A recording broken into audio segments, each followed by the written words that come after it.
Nums 2024 और हम इसमें केमिस्ट्री सॉल्व कर रहे हैं। Calcium plus sulfur gives calcium sulfide. If 2 gram of calcium is and 4 gram of sulfur are available for reaction, then amount of product formed. Okay दोनों reactants के amount हमें दिए गए हैं, तो हमने फर्स्ट ऑफ ऑल इनमें लिमिटिंग रिएक्टेंट फाइंड करना होगा। तो इनके गिवन मासेस को हमने मोल्स में कन्वर्ट करना है। कैल्शियम के मास दिया गया है 2 एंड इसका मोलर मास है 40। 240 पे डिवाइड होके मैं कैलकुलेटर से कर चुका, तो मुझे मिल जाएगा 0.05 मोल। ये हुए मोल्स ऑफ कैल्शियम। फिर सल्फर का मास जो है वो 4 दिया गया है और इसका मोलर मास है 32। तो 432 पे डिवाइड होके हमें मिल जाएगा 0.12 मोल्स। अब यहाँ पे लिमिटिंग रिएक्टेंट वो होगा जिसके number of moles stoichiometric coefficient के मुकाबले में कम दिए गए होंगे। तो look at this, calcium when reacts with sulphur giving calcium sulphide. तो स्टाइक्योमेट्री में 1 mole of sulphur is reacting with 1 mole of calcium, यानी 1:1 रेशो में है। अब गिवन अमाउंट में हमें दिया गया है कैल्शियम 0.05 मोल और जो सल्फर है वो दिया गया है 0.12 मोल। अब यहाँ पे जो कैल्शियम है उसका अमाउंट कम दिया गया है क्योंकि ये 0.05 है और सल्फर जो है 0.12 है। तो जब ये हमें कम दिया गया है means it is the limiting reactant और इसी रिएक्टेंट के मुकाबले में या इसी रिएक्टेंट के हेल्प से हम कैल्शियम सल्फाइड प्रोडक्ट मालूम करेंगे। तो अब रिएक्शन में 1 mole calcium produces 1 mole of calcium sulphide. जब ये 0.05 मोल है तो इसी तरह से 0.05 मोल कैल्शियम सल्फाइड बनेगा क्योंकि अगेन 1:1 रेशियो में है। तो 1 से 1 प्रोड्यूस होगा, 0.05 से 0.05 प्रोड्यूस होगा।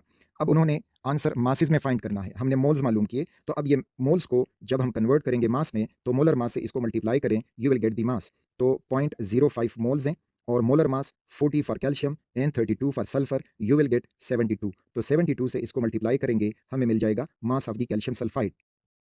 अब अगर हम ये पॉइंट हटा दें तो नीचे लग जाएगा 100। 5 को 72 से मल्टीप्लाई करें तो 5 दूनी 10 और 5 सात 35 और 1 36 360 तकसीम 100 इज इक्वल टू मास। 0 के लिए 0 लगा, इस 0 के लिए 6 लगा और 1 के लिए पॉइंट लगा, तो 3.6 ग्राम हमारा आंसर होना चाहिए and that is choice delta. This is 3.6। Select the greatest number of particles in the following. अच्छा 2 gram sodium, hydrogen gas, nitrogen gas, carbon dioxide. First of all in सबको आप मोल्स में convert करेंगे तो जिसके moles ज़्यादा होंगे उसमें पार्टिकल्स भी ज़्यादा होंगे। तो 2 gram sodium divided by 23। Next is 2 gram hydrogen gas divided by 2। 2 gram nitrogen gas divided by 28 and 2 gram carbon dioxide divided by 44। अब कॉमन सेंस से अगर हम देखें हाइड्रोजन को तो 2/2 बिकम्स 1 मोल। बाकी जितनी भी हैं वो 1 से कम हमें मिलेंगे बिकॉज जो 2/23 करोगे तो ज़रूरी बात है कि आंसर छोटा आएगा। तो इट मीन्स कि मोल्स हाइड्रोजन के ज़्यादा हैं तो पार्टिकल भी हाइड्रोजन में ज़्यादा होंगे। Beta is the correct choice. The value of L is immortal quantum number for 4p orbital. अच्छा अब यहाँ पे ये 4 आपको कंफ्यूज ना करें। p चाहे 2p हो, 3p हो, 4p हो, उसके लिए इजिमुथल क्वांटम नंबर की वैल्यू, अगर इजिमुथल क्वांटम नंबर 0 सॉरी हाँ यस इजिमुथल क्वांटम नंबर की वैल्यू 0 तो s सबशेल, अगर 1 है तो p सबशेल, 2 है तो d सबशेल और अगर 3 है तो f सबशेल। नो प्रॉब्लम कि अगर वो जिस भी शेल का सबशेल है p तो उसका इजिमुथल क्वांटम नंबर 1 ही रहेगा। सो choice beta is the correct choice. The element having the electronic configuration of noble gas notation krypton 5s2 4d6। अच्छा अब यहाँ पे फर्स्ट ऑफ ऑल अगर हम देखें तो highest energy electron D subshell में आ रहे हैं तो मींस के एलिमेंट डी ब्लॉक का होगा, जबकि चॉइस ए में जो स्ट्रोंटियम है वो हमें पता है कि ये एस ब्लॉक का है, तो ये तो हमारी चॉइसेस से गया। अब नीचे जितनी भी हैं रुथेनियम, पैलेडियम और जिरकोनियम ये सारे डी ब्लॉक के एलिमेंट्स हैं। अब फैसला करेगा एटॉमिक नंबर। एटॉमिक नंबर में अगर हम हीलियम को ले लें तो उसका एटॉमिक नंबर है 2। फिर इस 2 के साथ 8 जमा करो 10 हो जाएगा, तो वो हो जाएगा नियॉन। फिर नियॉन के बाद 18 एलिमेंट्स आते हैं, 8 एलिमेंट आते हैं तो 8 इसके साथ जमा करोगे तो हो जाएगा 18 और ये हो जाएगा आर्गॉन। फिर आर्गॉन के बाद 18 एलिमेंट्स रिपीट होते हैं और हमें मिल जाता है क्रिप्टॉन, तो 18 के साथ 18 प्लस करके हमें मिल जाएगा 36। तो मींस कि ये जो क्रिप्टॉन कोर है इसमें 36 इलेक्ट्रॉन समा गए हैं।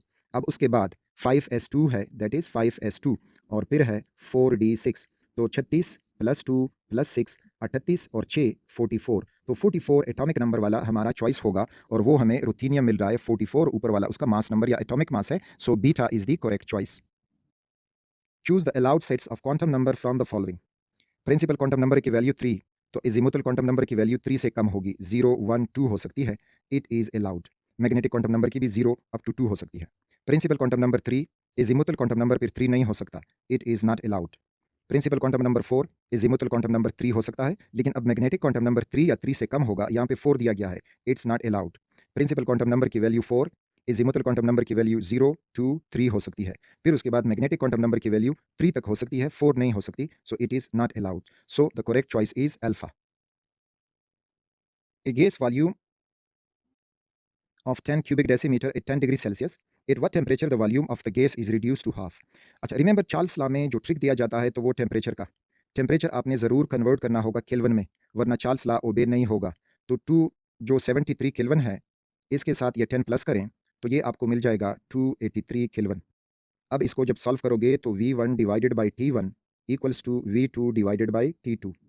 अब इसमें वॉल्यूम 10 dm क्यूब है और इस वॉल्यूम को हम कम करेंगे तो क्या टेम्परेचर चाहिए?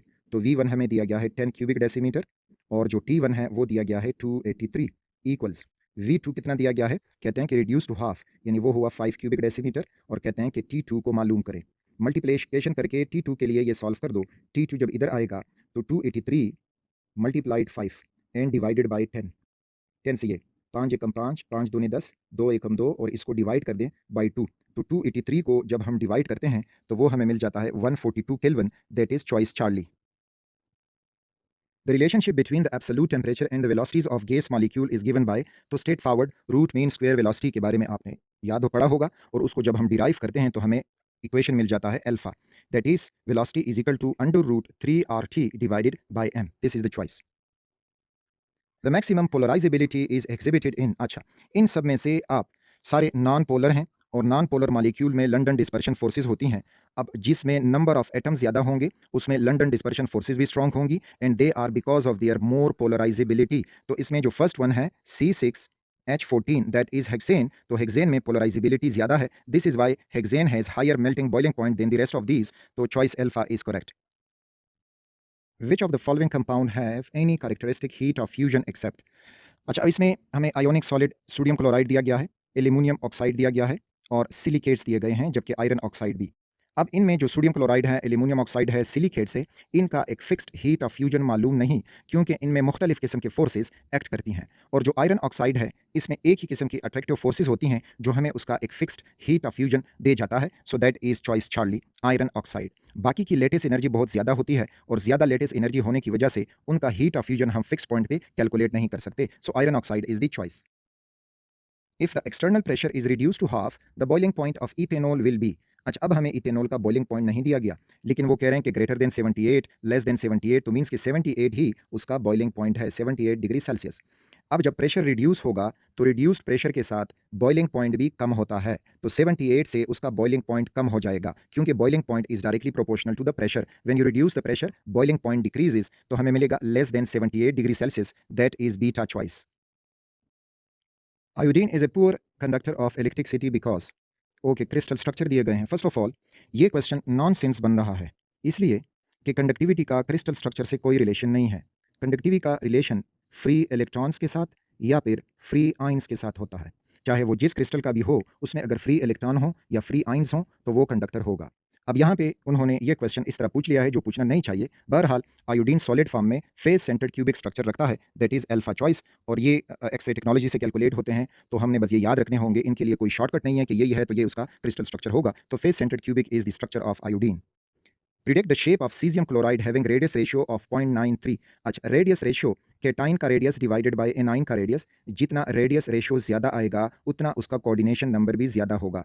अब इसका जो रेडियस रेशियो है वो कम है, 0.93 है, मींस सीजियम का केटाइन बहुत बड़ा है और इसके इर्द गिर्द सिर्फ और सिर्फ 4 क्लोराइड आइन समा सकते हैं, 4 ऊपर और 4 नीचे, तो मींस कि इसका बॉडी सेंटर्ड क्यूबिक होगा। लुक एट दिस, इस तरह से हमें ये क्यूब मिलेगा, हर कॉर्नर पे एक एक क्लोराइड होगा और दरमियान में सीजियम केटाइन मौजूद होगा, तो इसका कोऑर्डिनेशन नंबर आपको मिलेगा 8।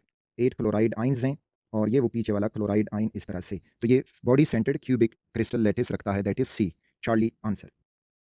The solubility of lead sulfide at 25 degree Celsius is 4.0 into 10 power minus 28. The ionic concentration will be, okay, अब यहाँ पे देखें, lead sulfide जब आयोनाइज होता है तो ये हमें दे जाएगा lead आयन aqueous फॉर्म में और साथ में सल्फाइड आयन aqueous फॉर्म में। इसके लिए जब हम KSP लिखेंगे तो solubility product is equal to concentration of the lead ion molar concentration into molar concentration of sulfide ion।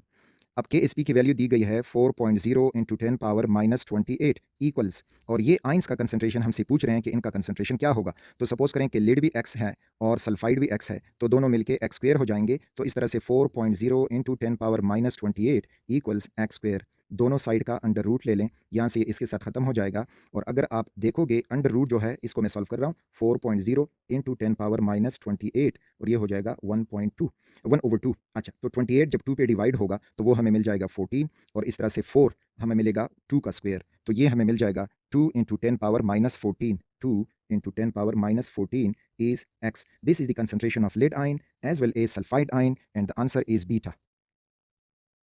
What conditions should be applied to minimize the leftover reactants in ammonia synthesis? N2 gas reacts with hydrogen gas producing ammonia gas. First of all, number of moles of reactant are greater than number of moles of product. तो pressure बढ़ाने से forward reaction accelerate होगा और more product बनेंगे। साथ में ये reaction forward process में एक्सोथर्मिक है, डेल्टा एच इसका negative 420 kilo joule if I remember पर मोल। तो जितना हम टेम्परेचर कम रखेंगे उतना ये फॉरवर्ड रिएक्शन एक्सेलरेट होता जाएगा और मोर प्रोडक्ट बनेंगे, रिएक्टेंट कम से कम बचेंगे। तो अब इनमें से अगर हम देखें ऑप्टिमम टेम्परेचर या ideal temperature and pressure ammonia process के लिए 200 atmosphere and 400 degree Celsius, choice delta is correct. Select the buffer solution having highest pH. अच्छा, अब यहाँ पे देखें 0 से 7 तक और 7 से 14 तक, पीएच 0 से 7 तक एसिडिक। अब अगर हम ये पीएच हाईएस्ट रखना चाहते हैं तो जो कॉन्जुगेट बेस हम बफर में डालेंगे उसका कंसंट्रेशन ज़्यादा होना चाहिए, तो हाईएस्ट पीएच उसका हमें मिलेगा क्योंकि बेस पीएच 14 तक ले जाता है और एसिड कंसंट्रेशन हाई करने से पीएच 0 की तरफ जाएगा। तो गिवन में सब 1 मोलर एसिटिक एसिड दिया गया है, जबकि उसका कॉन्जुगेट बेस अगर हम देखें तो यहाँ पे 0.15 मोलर दिया गया है। तो मीन्स के इस सोल्यूशन, इस कंबाइनेशन से जो बफर बनेगा उसका हाईएस्ट पीएच होगा, that is choice delta. The formation of hydrogen gas can be increased by reacting which zinc sample with 1 molar HCl. हमने पढ़ा था कि पार्टिकल साइज जितना हम छोटा करेंगे रिएक्शन तेज होता जाएगा। तो अब यहाँ पे zinc rod, zinc pellets, zinc ribbon, zinc powder, तो जिंक पाउडर में जिंक के पार्टिकल का साइज छोटा होगा, रिएक्शन का जो सरफेस एरिया है वो ज़्यादा हो जाएगा और रिएक्शन फास्ट हो जाएगा। So delta is the correct choice. 6 carbon dioxide plus 6 moles of water, sunlight, glucose और oxygen gas predict the order of reaction. तो रिमेंबर, जो फोटोलाइटिक रिएक्शन होते हैं या एंजाइम कैटालाइज्ड रिएक्शन होते हैं, all are zero order reaction. These reaction do not depend upon the concentration of the reactants, so they are zero order reaction. Which of the following mechanism is consistent with the rate law? Rate equals KNO2 whole power 2 NH2। अच्छा, remember ये rate law का जो equation हम लेते हैं तो वो slow step से लेते हैं। तो फर्स्ट वन का पहला स्लो स्टेप, मैकेनिज्म का पहला स्टेप स्लो है, तो इससे हम रेट इक्वेशन अगर लिखेंगे तो rate equals K into molar concentration of NO power 2 into molar concentration of hydrogen. So this is matching to the required rate equation, so correct choice is alpha। बाकी में अगर हम देखेंगे तो स्लो स्टेप में ये इक्वेशन नहीं बनेगा, यानी जिस मैकेनिज्म के स्लो स्टेप में 2 मॉलिक्यूल्स ऑफ NO हो और 1 मॉलिक्यूल ऑफ हाइड्रोजन हो, सो वो ये रेट स्टेप रखेगा। Delta H for the sublimation of 1 mole of iodine from the following equation will be, equation दिए गए हैं और सब्लिमेशन में हमने आयोडीन सॉलिड यानी 1 मोल आयोडीन सॉलिड फॉर्म में उसको हीट करेंगे ताकि वो डायरेक्टली गैस फॉर्म में कन्वर्ट हो जाए।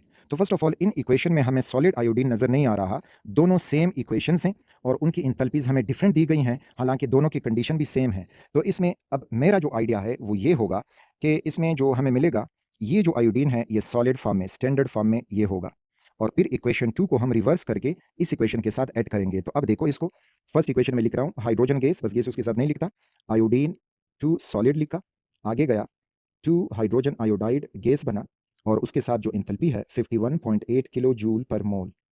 फिर नेक्स्ट इक्वेशन को हम रिवर्स करेंगे, जब वो रिवर्स होगा तो जो प्रोडक्ट हैं वो अब रिएक्टेंट बनेंगे 2 हाइड्रोजन आयोडाइड गैस, आगे वो बना देगा आयोडीन सॉलिड गैसियस फॉर्म में उसी तरह ही और हाइड्रोजन गैस। और इसको जब हमने रिएक्शन को रिवर्स किया तो उसकी एंथैल्पी भी रिवर्स होकर पॉजिटिव हो जाएगी 10.5 किलो जूल। अब दोनों को ऐड कर दो, हाइड्रोजन गैस से खत्म हुआ, हाइड्रोजन आयोडाइड, तो बचा iodine solid gives iodine gas और ये दोनों ऐड होके तकरीबन हमें 8 और 5 13, 1 और 2 और 5 6 किलो जूल पर मोल। So this is the heat of sublimation of iodine, beta is the correct choice. Identify standard enthalpy of reaction from the following reactions. अच्छा, सारे रिएक्शंस हैं लेकिन अब इंथैल्पी ऑफ ए रिएक्शन क्या होगा? ऐसा रिएक्शन जिसमें एक या एक से ज़्यादा रिएक्टेंट मिलके दो या दो से ज़्यादा प्रोडक्ट बना दें, तो उस केस में हम enthalpy of reaction delta H naught r calculate करते हैं।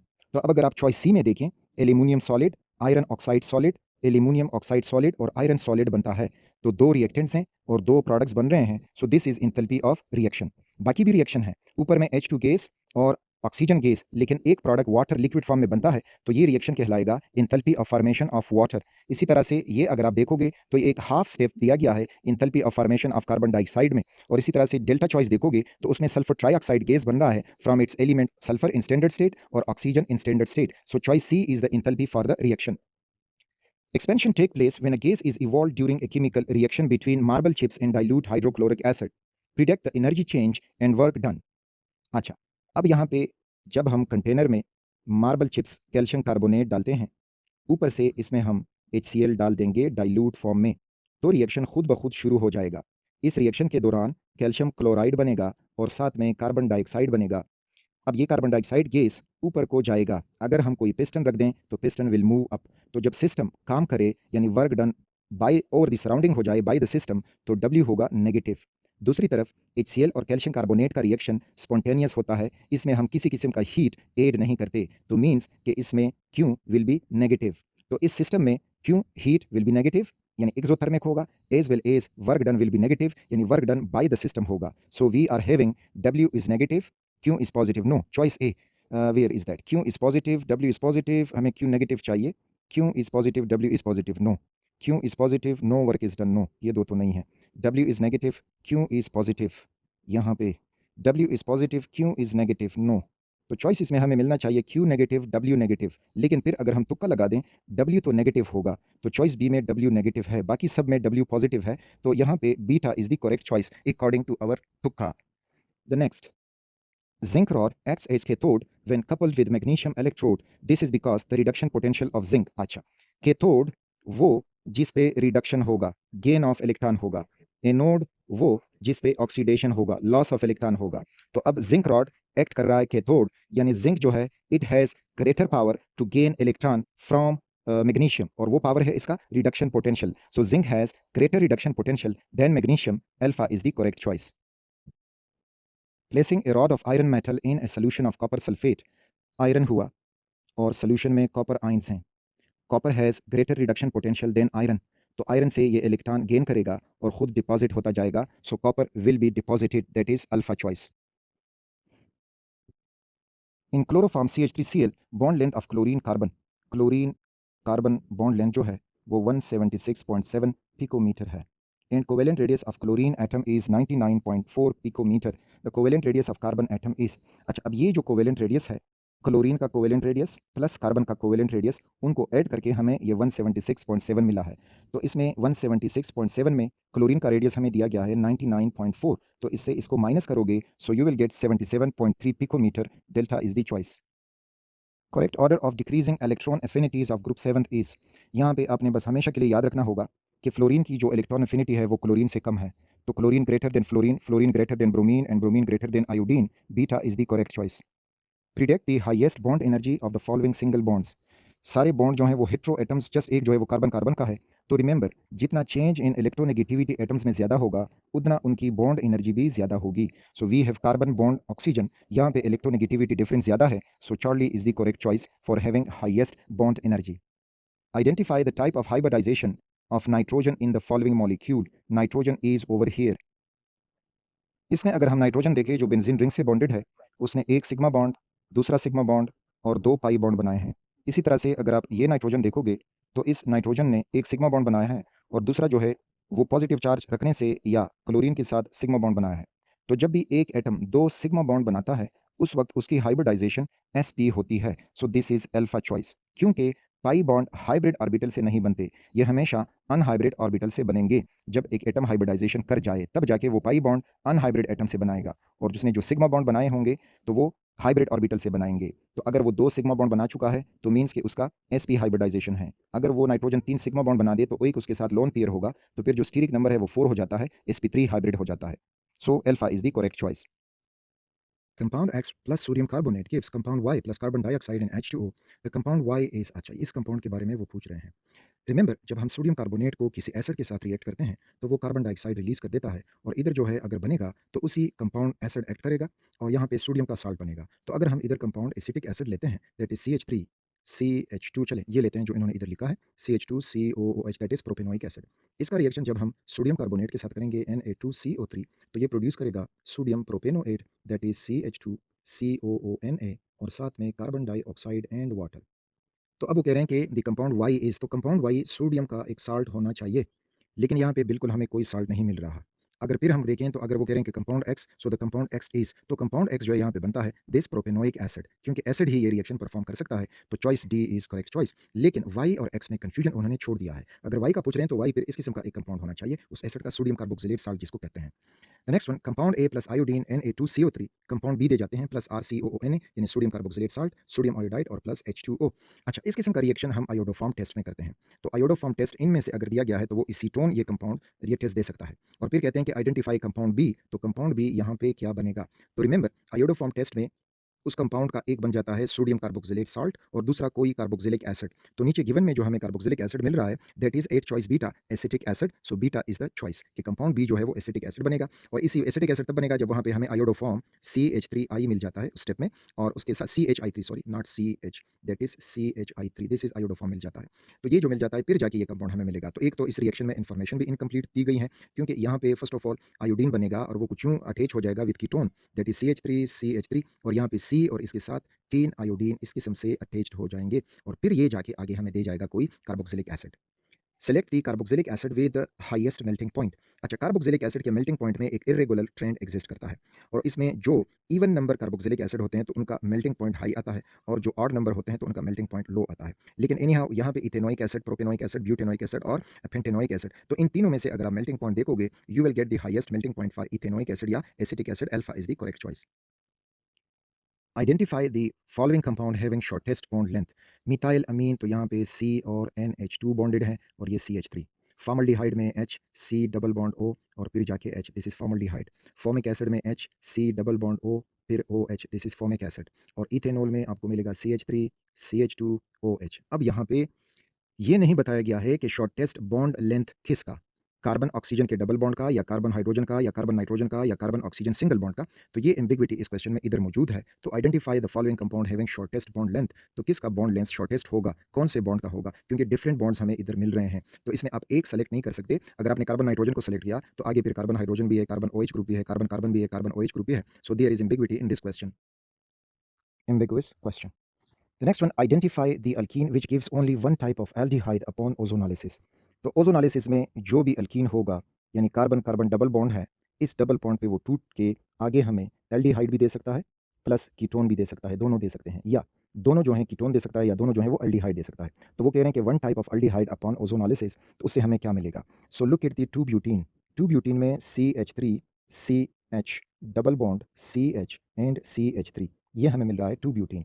ओजोनॉलिसिस जब इसकी होगी तो O3 और फिर जिंक H2O के साथ उसका रिएक्शन किया जाता है, तो इस डबल बॉन्ड पे ये कंपाउंड टूट जाएगा और हमें मिल जाएगा एक CH3 C double bond OH acetaldehyde plus दूसरा भी हमें यही एसिटल्डिहाइड मिलेगा।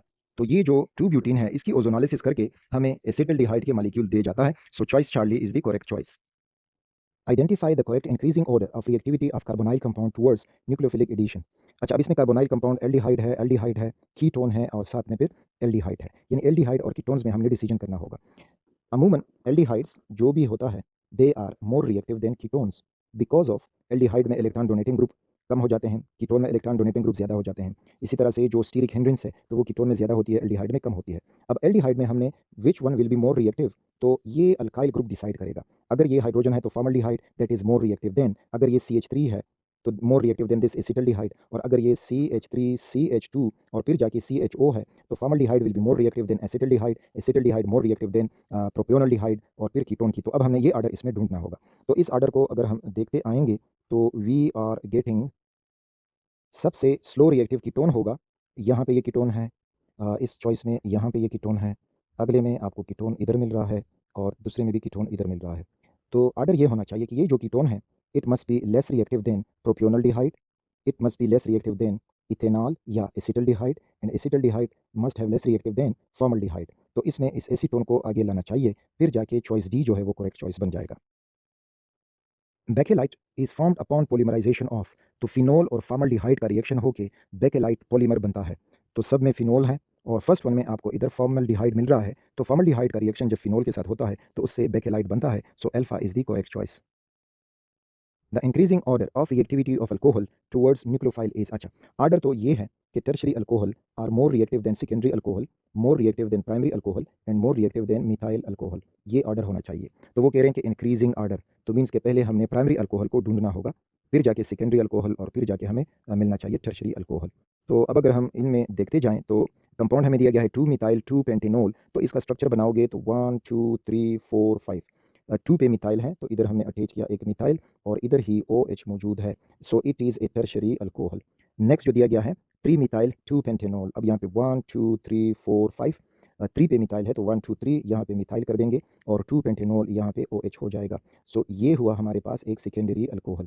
और आखिर में 2 मिथाइल 1 पेंटेनॉल, तो ये हो जाएगा 1 2 3 4 5, 1 पे OH अटैच है और 3 पे जो है सॉरी 2 पे मिथाइल मौजूद है, so this is a primary alcohol. अब जब हमने इंक्रीजिंग ऑर्डर देखना होगा तो पहले हमें प्राइमरी अल्कोहल को ढूंढना है, दैट इज़ 2 मिथाइल 1 पेंटेनॉल। तो 2 मिथाइल 1 पेंटेनॉल हमें चॉइस सी में मिल रहा है और साथ ही चॉइस डी में मिल रहा है, तो ए और बी तो हमारे चॉइसेस गए। उसके बाद फिर सेकेंडरी अल्कोहल है, तो सेकेंडरी अल्कोहल जो है वो 3 मिथाइल 2 पेंटेनॉल है, तो यहाँ पे अगर आप देखोगे so look at this 3 methyl 2 pentanol, this choice C में primary alcohol is less reactive than secondary alcohol और फिर जाके less reactive than tertiary alcohol, तो इस तरह से choice C is the correct choice. Again the most reactive alcohol towards Lucas reagent, तो again उसमें tertiary alcohol more reactive than secondary, more reactive than primary, तो यहाँ पे अगर हम देखते जाएंगे तो हमें टर्शरी अल्कोहल का ढूंढना होगा और टर्शरी अल्कोहल हमें अगर मिल सकता है तो ये 2 मिथाइल 2 ब्यूटेनॉल 1 2 3 4, पेरेंट चेन में कार्बन 4, 2 पे OH भी अटैच है और 2 पे मिथाइल ग्रुप भी है, so it is a tertiary alcohol, so Charlie is the correct choice. The most readily sulphonated compound benzene, chlorobenzene, nitrobenzene. अच्छा, क्लोरो और नाइट्रो डी एक्टिवेटिंग ग्रुप्स हैं और टोल्यूइन में जो CH3 ग्रुप होता है तो वो बेंजीन को एक्टिवेट करता है और इस तरह से toluene will be easily sulphonated, so delta is the correct choice. Select the alkene showing geometrical isomerism, तो 3 मिथाइल 1 ब्यूटीन मिथाइल साइक्लोपेंटेन, ऊपर उन्होंने अल्कीन लिखा है तो ये तो अल्कीन नहीं है।